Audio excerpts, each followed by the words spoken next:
Tangga cahaya yang menuju lantai ketiga terasa lebih berat dari sebelumnya. Bukan karena panjangnya, tapi karena beban di dalam dada mereka masing-masing. Aisyah berjalan perlahan di samping Raka. Wajahnya pucat, tubuhnya masih lemah setelah memecahkan sumpah bisunya di lantai kedua. Tapi kini ia punya suara rapuh, namun nyata. Versa berjalan paling belakang. Sejak mereka meninggalkan lantai sebelumnya, bayangan hitam mulai merembes dari jubahnya. Ia lebih pendiam dari biasanya, tidak banyak menatap, tidak banyak bicara. Seperti seseorang yang tahu bahwa waktunya tak lama lagi. "Versa," tanya Raka pelan saat mereka menapaki anak tangga terakhir. "Ada yang kau sembunyikan dariku ya?" Versa tidak menjawab. Tapi dari sudut matanya, Raka melihat rasa takut. Ketika mereka sampai di lantai ketiga, dunia berubah lagi.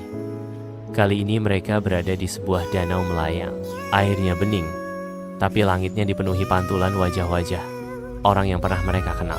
Setiap percikan air memunculkan satu nama. Setiap hembusan angin memunculkan bisikan jiwa yang terlupakan. Danau ini adalah kolam pengikat jiwa. Tempat di mana seluruh kenangan yang saling terhubung disimpan. Tempat yang tak bisa dibohongi. Danau berbicara pada mereka.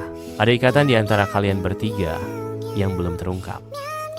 Di sini, semua kebenaran harus mengapung.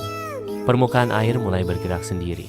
Dari sana, muncul kenangan bukan milik Raka, bukan milik Aisyah, tapi milik Versa. Raka menatap ke tengah danau dan melihat seorang pemuda di ruang rumah sakit. Di sampingnya, seorang anak perempuan sedang tidur dalam perawatan. Di atas tempat tidurnya ada tulisan, "Aisyah." "Tidak," gumam Raka. "Tidak mungkin." Versa menunduk, matanya gelap. "Aku." Akaknya. Aisyah menatap Versa, mulutnya terbuka, tapi tak sanggup berkata-kata. "Kau bilang padaku dia sudah mati," ucap Aisyah pelan.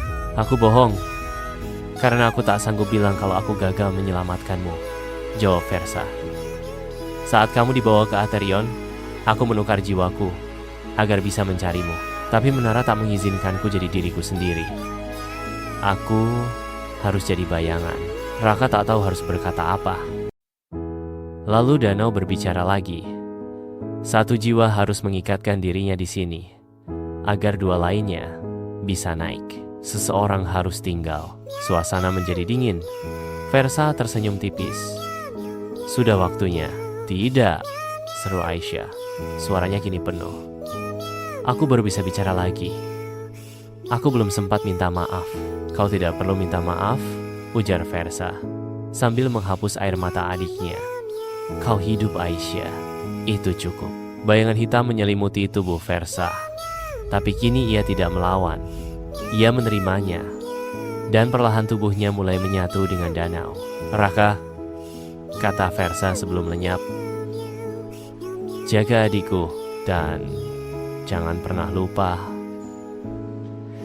Kadang kita harus tinggal agar yang lain bisa melanjutkan." Danau kembali tenang. Dua obor biru menyala di tepi pantai. Tanda bahwa ujian jiwa ketiga telah selesai. Tangga ke lantai keempat muncul dari air.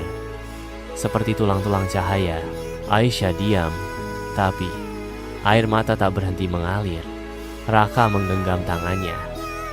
"Kita akan selesaikan ini. Untuk Versa. Untuk semua yang tak bisa pulang."